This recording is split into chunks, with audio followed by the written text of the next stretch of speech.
And Estates Weekly. I'm Kevin Bemmel, your host, and this is the kickoff to season 2.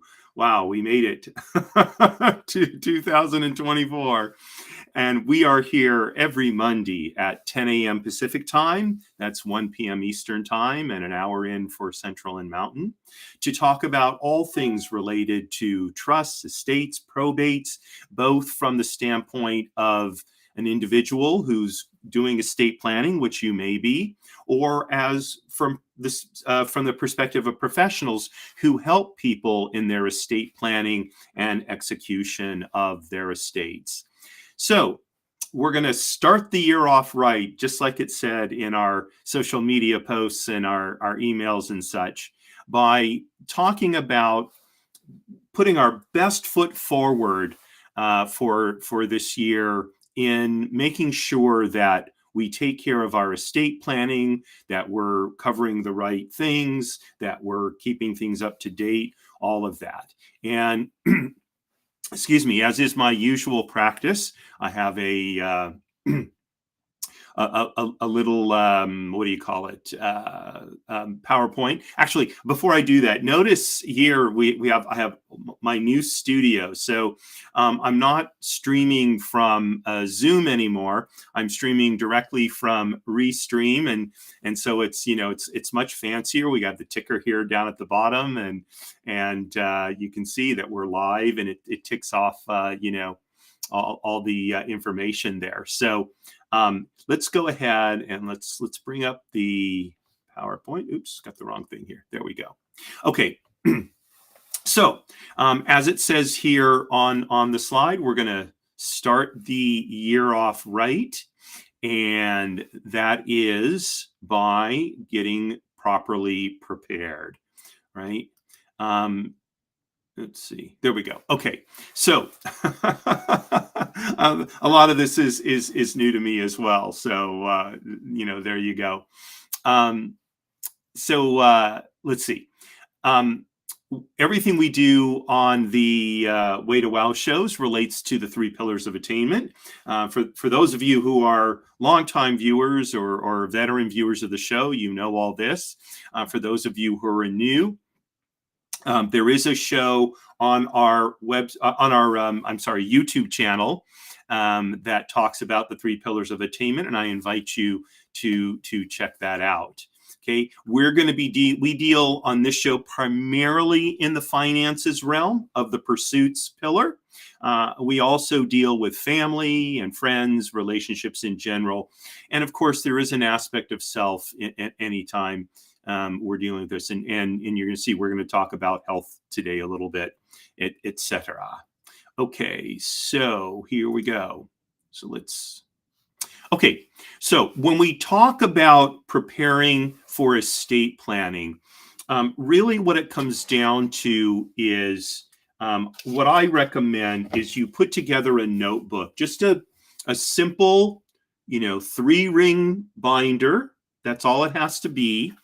That has all of the information that we're going to talk about today in it. Now, you might say, well, wait a minute, in these days, we can just keep everything on computer. Well, yes, you can, but after you die, or if you're an advisor, after your client dies, who's going to have access to that? If nobody has access to the client's phone or computer or whatever, so then the gathering of all those documents it isn't going to matter. Now, what the client may do, or what you may do for your own plan, is gather all your documents in a folder on your computer, but then print them out and put them in hard copy in a binder, so that other people who need it will have access to it. All right, so I would not put original documents in them, and you'll see why in certain cases. But I put copies of documents, okay, and then keep your originals in a safe place. You may want to get a fireproof safe in the case of title documents, that sort of thing. I've heard different issues about whether safe deposit boxes are a good place to keep things these days, that maybe is something to talk to your advisors about. I was advised not to keep things in a safe deposit box because if, for example, the IRS were to put a lien on it, they can put a lien on a safe deposit box as well, and all of a sudden you don't have access to it.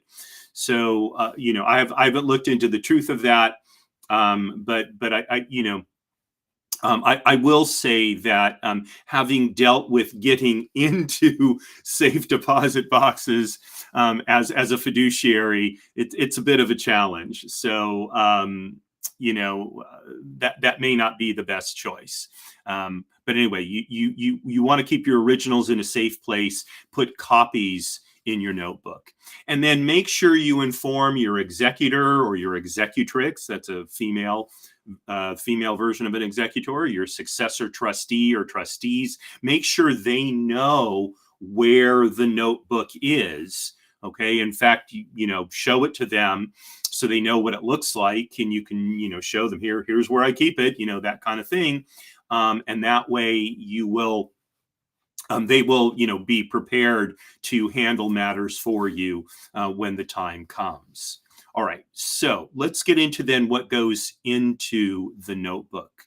So first and foremost, you want to inventory your assets. Okay, so there's basically three types. First, you have physical assets. This would be any real estate, like a home, a vacation home, rental properties that you have, et cetera, et cetera. Okay, those are all in terms of real estate. It could be cars, it could be valuables. So you might have a coin collection, you might have artwork, you might have, I'm trying to think of other things that people have that are valuable, right? China, china plates, that sort of thing, expensive glassware, sculptures, whatever. All of those are physical assets, and they should be inventoried. And indeed, and this is kind of a sidelight because this is not directly on point, but if they're valuable, you probably want them insured. And I would talk with your insurance agent to make sure that they are indeed covered, because these days policies can have a number of exclusions. So, for example, I have some valuable jewelry.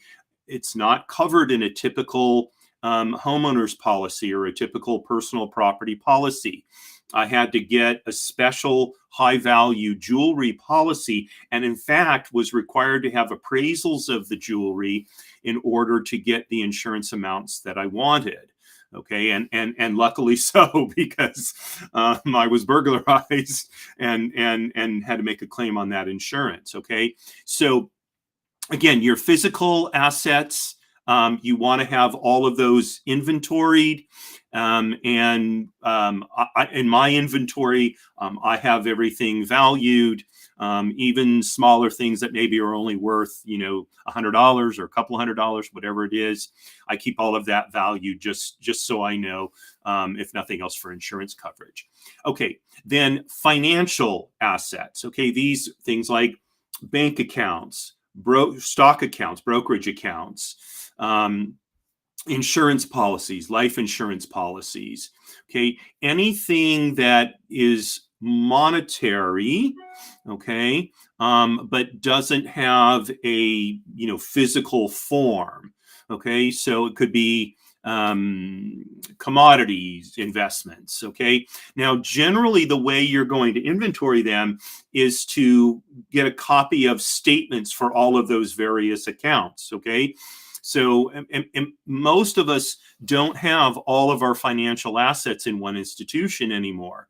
Okay, so I know for myself, I've got the bank that I deal with. I have a second bank that I have secondary dealings with. I have another financial organization where I have stock, the brokerage accounts, and then I have other parties that I have investments with. They're not physical investments. Okay, they're like limited partnerships or whatever.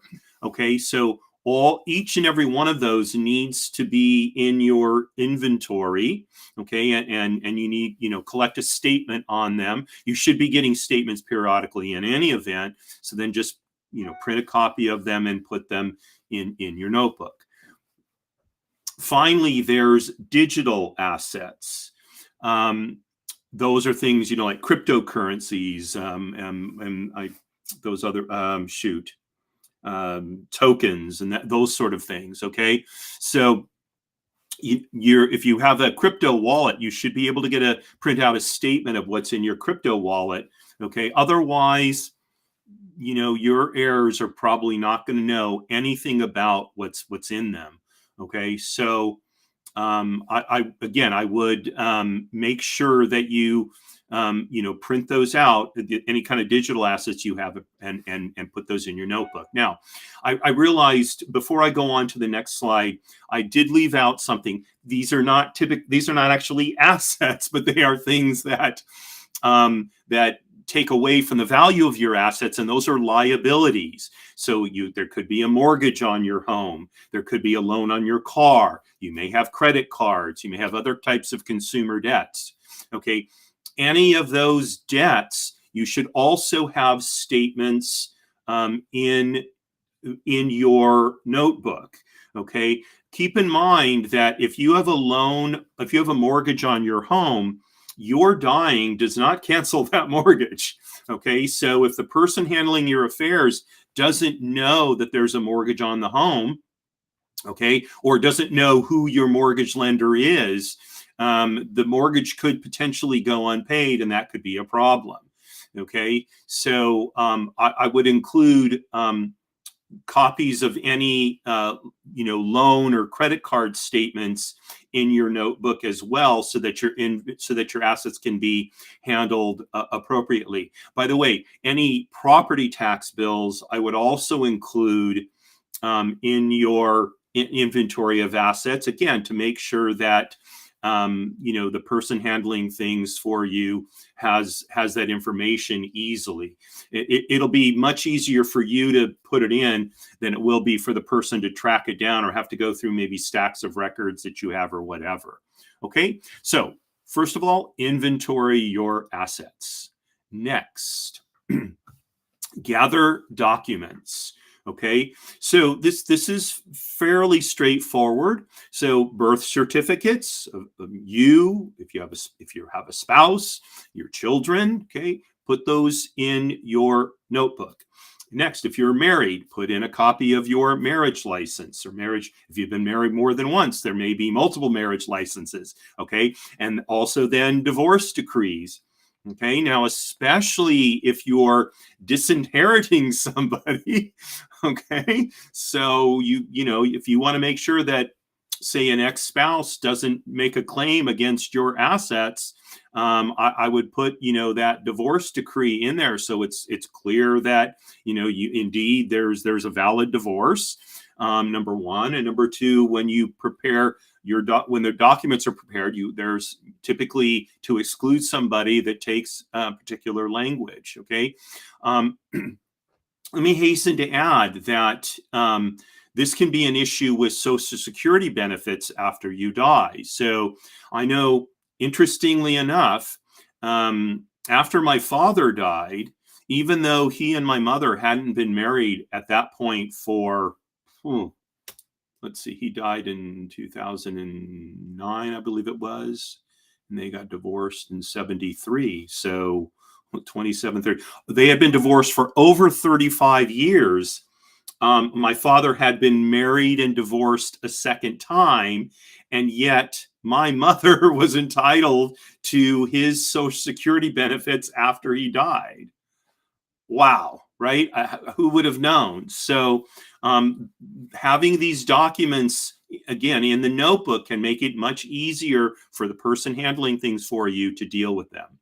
Okay, if you have any existing wills, powers of attorney, put copies of those in there as well. Okay, the power of attorney may have only been for a specific period of time, but if it hasn't been canceled, presumably that power still exists. Okay, so who has that power? Does that power of attorney need to be terminated? Okay, if you have a will, is it the most up-to-date one? Okay, so if there were previous wills, okay, I would put previous wills in your notebook, and if they're no longer valid, if they've been superseded by another will or a trust or something, mark over them, you know, superseded, or this document has been superseded. So if someone comes along with a copy of it and says, no, this is his will, you know, your representative can say, well, no, that's this one here, and see right here it says superseded, and it's got the signature of the decedent on it, or something like that. I don't know that that would stand up in court. I'm just saying that, again, it makes things clear what your wishes are, and that's that when it comes down to it, an estate plan is making clear what your wishes are. Okay, and then finally, deeds and titles to property. This is what I brought up a moment ago about not putting originals in there. You don't want to have original deeds and original title documents in the notebook. Just put a copy of these in there. That will suffice. And then you may want to list with them where the originals can be found. Just, you know, safe deposit box at such and such bank, or, you know, fireproof safe located in such and such a location in my home, or whatever that is. Okay, so gather up all those documents. Next, think about and write down who are your beneficiaries, who do you want to be your beneficiaries, and who are your dependents. Okay, this comes down to, first of all, who they are and what proportion of your estate do you want them to get. Okay, by the way, if you want them to get zero, again, that has to be specifically documented that you are affirmatively disinheriting that person, typically. Okay, again, these laws can vary jurisdiction to jurisdiction, but if you want to be, if you know, maybe you have someone who has abused you and you don't want them benefiting from your estate, well, then make sure that they're specifically disinherited. Okay, and then what proportion? Now, again, this will come down to who is advising you. The advice that I've heard, and again, I'm not giving legal advice, I'm just giving you examples. Okay, so to designate specific assets for specific beneficiaries or dependents can be problematic, because it can cause conflict when it comes time to apportion out the estate. Okay, so typically a percentage portion is a better way to do it. However, there can be exceptions to that. Okay, especially if it's a particular piece of personal property that one of your children, say, really likes or really would love to have to remember you or whatever. So in that case, the individual property will be designated. Okay, this is definitely an area that you're going to want to get advice about based on who your beneficiaries and dependents are, and how you want your estate divided up. Okay, now if you have minor children, or children who may be minors, at the time of your death, right? So then you're going to need to appoint some kind of guardian for them. Okay, now if you have a spouse, so then presumably your spouse is going to take care of the children. But if you and your spouse pass away while your children are still minors, so then you're going to want to appoint a guardian. Otherwise, it may fall to, some relative, and maybe that relative doesn't really want to do it. Could be a very difficult situation for the child or children. So much better off to figure out in advance who will care for your children if they're still, minors. Okay. And then, do any of your beneficiaries and or dependents have special needs? Okay, do you have a child who's neurodiverse, for example, and who needs extra support maybe in order to live independently, or at least relatively independently, that other children don't? And so then in that case, you may want to make special provisions for that child. Maybe you want to set up a special needs trust, or some sort of pour over arrangement, so that that child's special needs are taken care of after you're gone. Okay, next. Medical care and funeral arrangements. Okay, do you have specific issues about how you want medical care rendered to you? Okay, are there religious issues? Okay, so there are faiths that don't permit certain types of healthcare procedures to be used on them. So that should be documented. There are certain faiths that would not allow life maintaining equipment to be withdrawn. Okay, so all of those, and you may just have certain preferences. You may not want to be left, lingering for a long time, completely unaware and unresponsive and just sort of, vegetating in a hospital bed. Okay.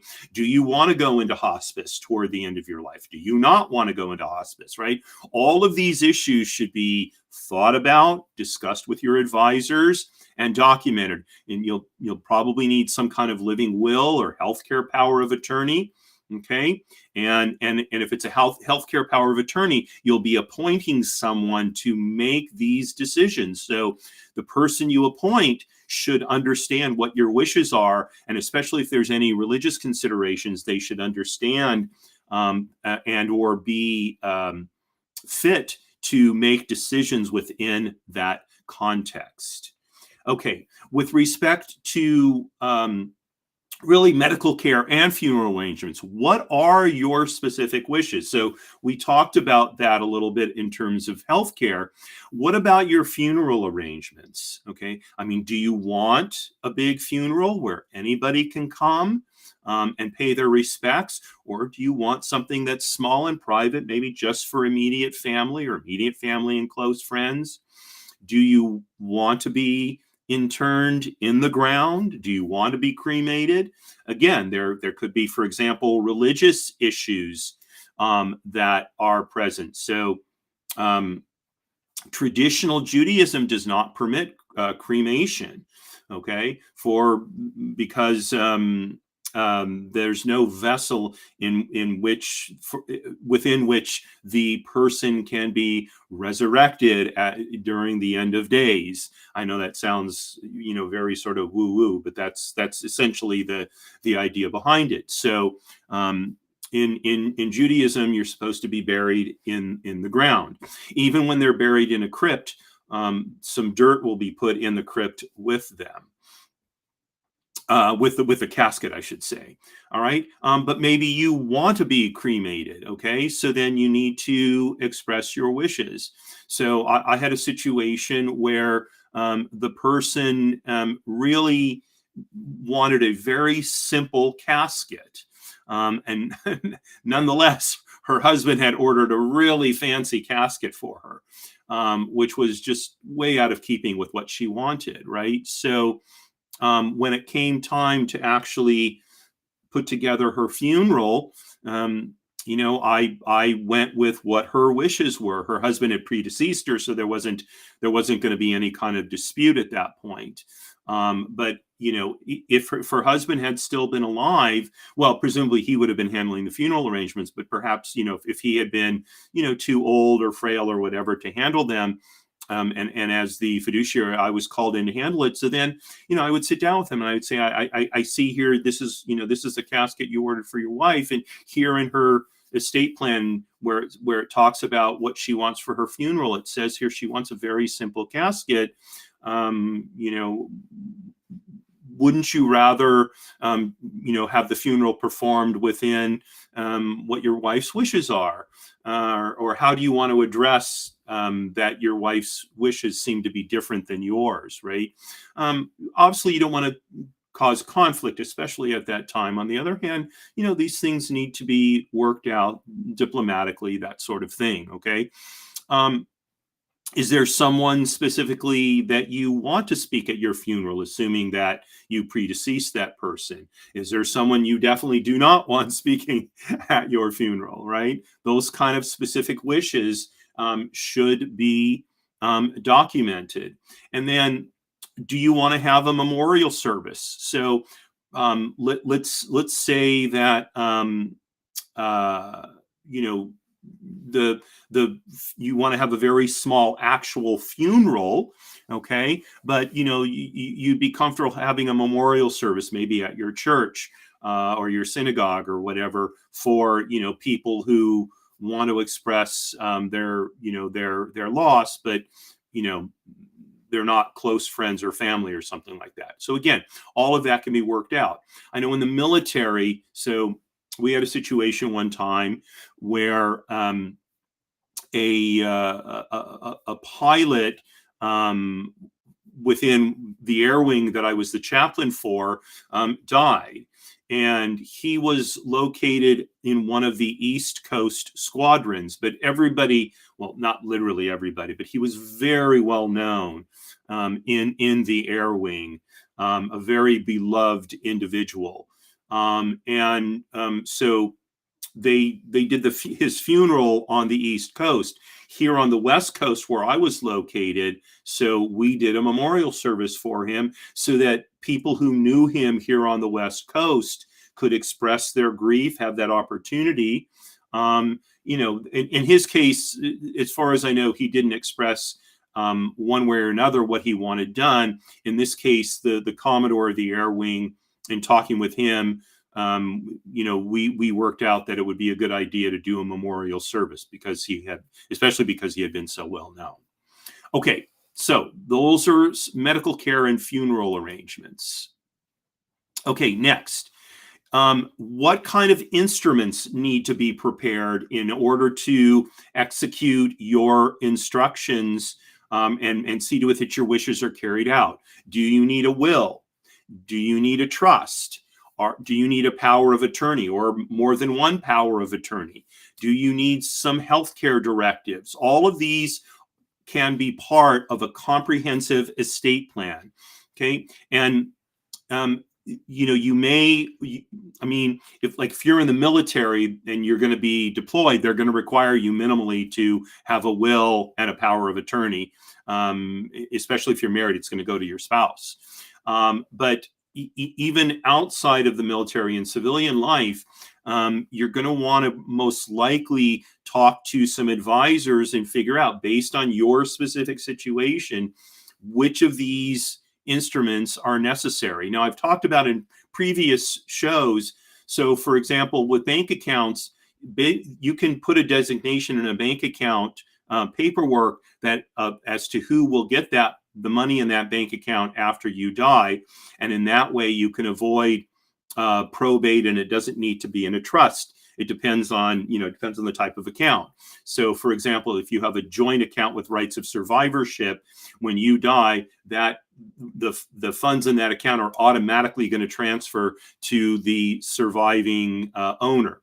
Okay, surviving joint owner, I should say. All right. So there may be other ways of holding property, holding assets, that maybe you don't need any of these if you don't have a whole lot of assets. Okay, so could be you can do a very simple estate plan just with using some of those techniques. Okay, this is definitely something though you'll want to get some advice on. Okay, and I think this is going to be the last slide. Yeah. So, and this is the final point here is you're probably going to need professional guidance. You may need an estate planning attorney, probably top on the list. Okay, because they're the ones who can look at what you've got, look at all the information you've collected, and assuming you've been comprehensive and thorough, those are somewhat redundant, right? They can pretty quickly tell you what will work best for you given your circumstances. Okay. You may want to talk to a financial advisor or two, depending on what kind of assets you have, an accountant or a tax professional, especially if you have a large estate. You're going to want to deal with the tax planning issues of it, and you may want to talk to a fiduciary as well. And this, what I mean, is more of a professional fiduciary. So I'm a professional fiduciary. That's a flesh and blood individual, but there are trust companies, banks have trust departments that act as fiduciaries, etc. Especially if you have some complications in your estate, you may not want to put that burden on one of your children, especially if the children are young. Okay, they just may not have the capacity to deal with this. And so you may want to make some kind of provision so that whoever does have to handle things after you pass away, they have the ability to do so. And that may be much more prudent in the long run, because they can handle all of these matters faster than someone who maybe is only going to do this once in their life. Okay. Again, something to talk to your estate planning attorney about, or your financial advisor, etc. Make sure you get good advice. Okay. All the things we on this show that we talk about, unless it's coming from the mouth of an accountant, in which case it's general accounting advice. If it's coming from the mouth of a lawyer, it's general legal advice. Nothing here is targeted specifically for you, because we don't know your individual situation. Okay, so that's why you want to get that professional guidance. It's why it's so important. Okay, and that's what we've got today. So here are some places to get some help. These links will be in the show notes after the episode posts, so you can always find them there. You can always email me if you have a question. And we got our legal stuff. There it is. Oh, and I just realized I got to change the date there. Okay, so let's go ahead and see, how do I close this out? Like that. There we go. Wow. Okay, got through my first show on Restream. Look at that. Went pretty smoothly. So hopefully you like this new format. I kind of do. It looks nicer. And it gives you some information there at the bottom in case you want to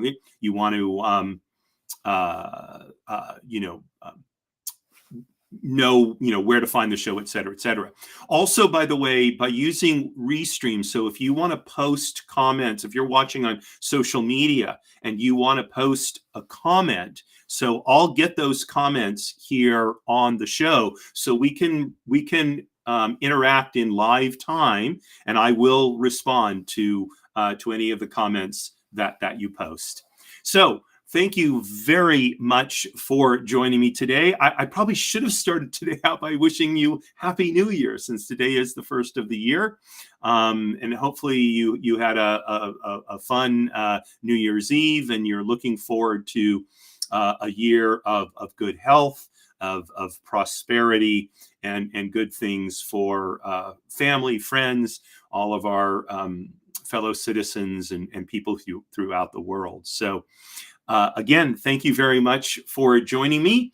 Tomorrow at 10 a.m. is Business Lessons from the Military. So I hope you'll join me for that. Have an interesting topic. We're going on in season 2. We're starting on a variety of new topics. Tomorrow we're going to be talking about something called a hot wash. This is not getting into the shower, okay?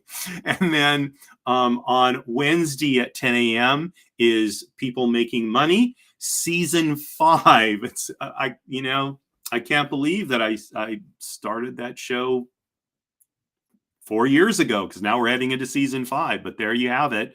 Here we are in 2024, starting season 5. So all the shows now, as has been the case for the last few weeks, are at 10 a.m. So we can Pacific time, 1 p.m. Eastern time, so we can visit together at the same time each day. So wishing you a wonderful rest of the day, and signing off. Marie, you are my belle. All the best, folks.